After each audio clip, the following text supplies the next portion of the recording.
Intervenções psicossociais na comunidade, desafios e práticas.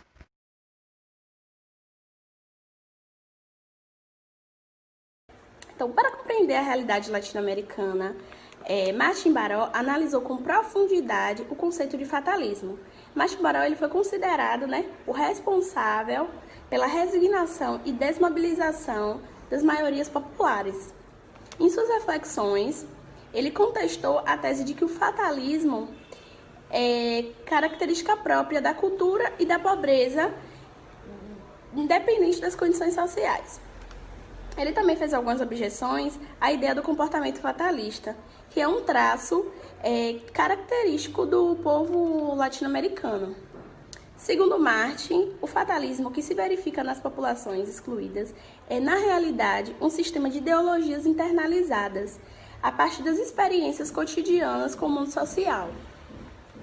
Então, o fatalismo, portanto, é um esquema ideológico que se origina nas estruturas sociopolíticas e internaliza psiquicamente, garantindo desse modo a reprodução da denominação social e da manutenção da ordem estabelecida. No contexto sociopolítico em que Martins Baró produziu sua teoria, as formas de constituição política mais características desse período eram as manifestações coletivas, os movimentos sociais e as organizações populares que enfrentavam de modo direto e confrontativo as forças hegemônicas. Atualmente, em função da velocidade das transformações da vida cotidiana das pessoas, das novas tecnologias de informações e das mudanças no sistema de comunicação, surgiram novas formas de resistência políticas que ocorreram nos espaços da micro-relação e que não requerem necessariamente um embate direto com os poderes institutivos. Contudo, o reconhecimento das profundas modificações porque passaram à sociedade moderna não invalida os construtos teóricos desenvolvidos por Martins Baró, mas exige uma formulação dos conceitos no quadro de novas situações sociopolíticas. Conforme Martins Baró, em 1998, o psicólogo social, antes de qualquer prática comunitária, precisa definir sua posição política e fazer uma opção histórica. Ou atuar de modo a produzir as estruturas sociais, ou adotar uma postura de resistência e concentração frente à situação de opressão da sociedade latino-americana. Conscientização não é uma forma de compreensão individual de si e da realidade concreta, nenhuma mudança de opinião sobre o mundo cotidiano. É um processo relacional social, comunitário e político, diretamente vinculado à relação com os sujeitos sociais, à ação coletiva e à transformação da sociedade. Por isso, não é possível que o agente externo assuma como sua tarefa a conscientização do outro, como se ele fosse de antemão consciente de tudo que se passa em seu mundo social. Ele também está impregnado de ideologias que dirigem sua percepção e ofuscam sua visão.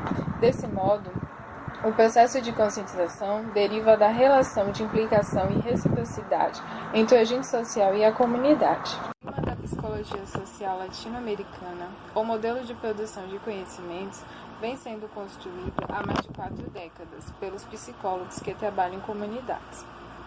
Segundo Monteiro, a prática em comunidades envolve 5 dimensões: a ontológica, a epistemológica, a metodológica, a ética e a política. A dimensão ontológica se refere à natureza do ser e levanta questões referentes à natureza da relação entre os agentes externos. Esses são psicólogos, educadores, assistentes sociais e as pessoas que formam as comunidades.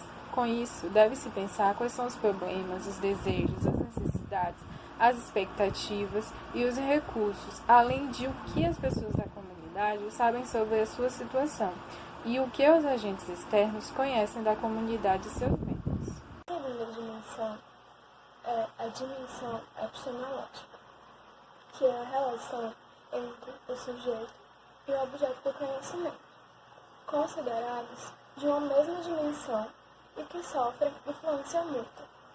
O sujeito ele é influenciado pelo objeto do conhecimento e o objeto do conhecimento é influenciado pelo sujeito. A terceira dimensão é a dimensão metodológica, A dimensão metodológica fala sobre os meios de se produzir conhecimento. Essa dimensão, como o nome próprio diz, metodológica, são os métodos que geram conhecimento e o transformam na mesma proporção em que a comunidade muda. Utiliza métodos para a construção de uma ação crítica e reflexiva de caráter coletivo.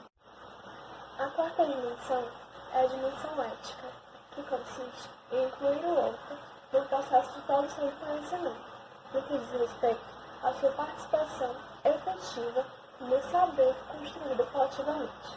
A ética reside no conhecimento e aceitação do outro, do sujeito com igualdade de direitos, implicando na relação de reciprocidade e respeito às diferenças individuais.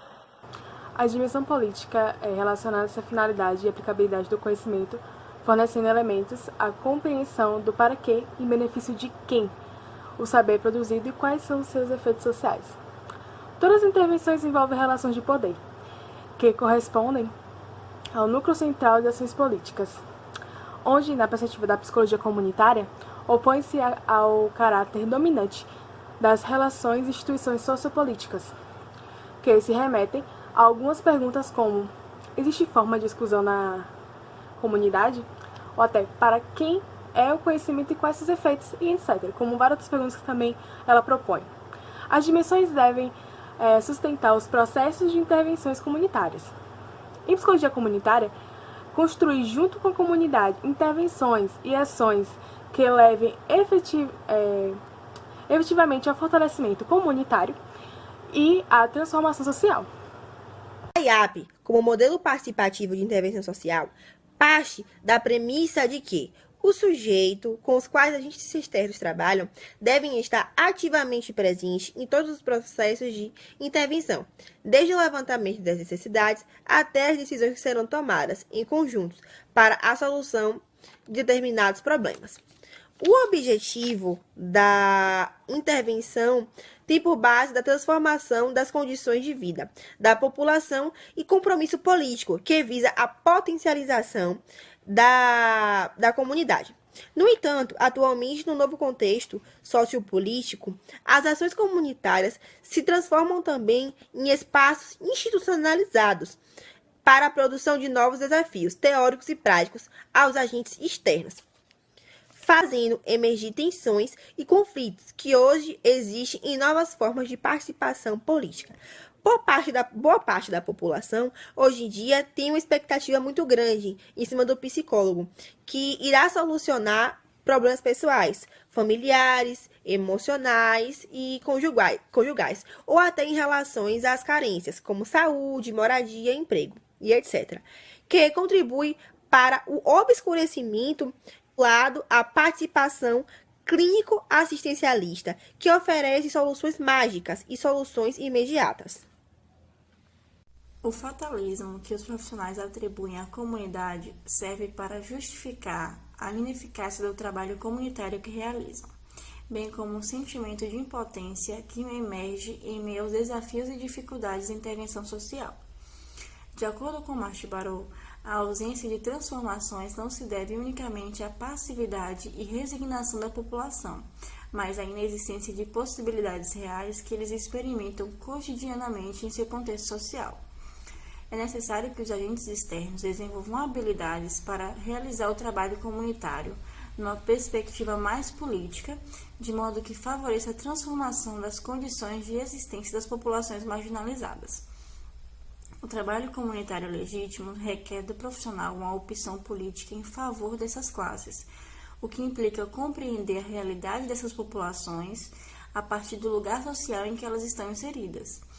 O profissional deve favorecer a construção de laços comunitários, porque os beneficiários não se constituem como comunidade.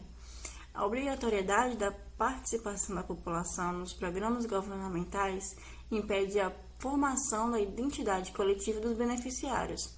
E, para ir além da simples obrigatoriedade, é preciso que o agente externo compreenda que sua atuação cumpre dupla função. Contribui para a construção da identidade social desses grupos e garante legitimidade do Estado. Desse modo, o profissional é simultaneamente parte da comunidade e parte do Estado. A despeito do poder público definir a priori seus programas e projetos sociais, sem a participação da comunidade, os agentes externos podem desenvolver um trabalho comunitário para além dos limites institucionais e burocráticos pré-estabelecidos, criando novos espaços de diálogo e participação que levem as pessoas envolvidas a um compromisso coletivo. A psicologia comunitária da libertação questiona a ação do profissional que se baseia no fazer pelos outros e propõe uma ação coletiva que envolva os integrantes e os recursos da comunidade a partir da realidade concreta. Baró formulou os principais conceitos do seu arcabouço teórico em um período histórico.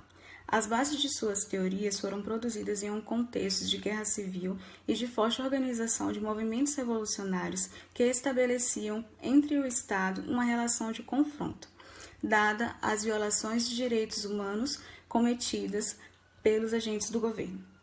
Segundo Montano, no Brasil, a quantidade de políticas sociais deu origem a relações mais próximas entre o poder público e o setor privado.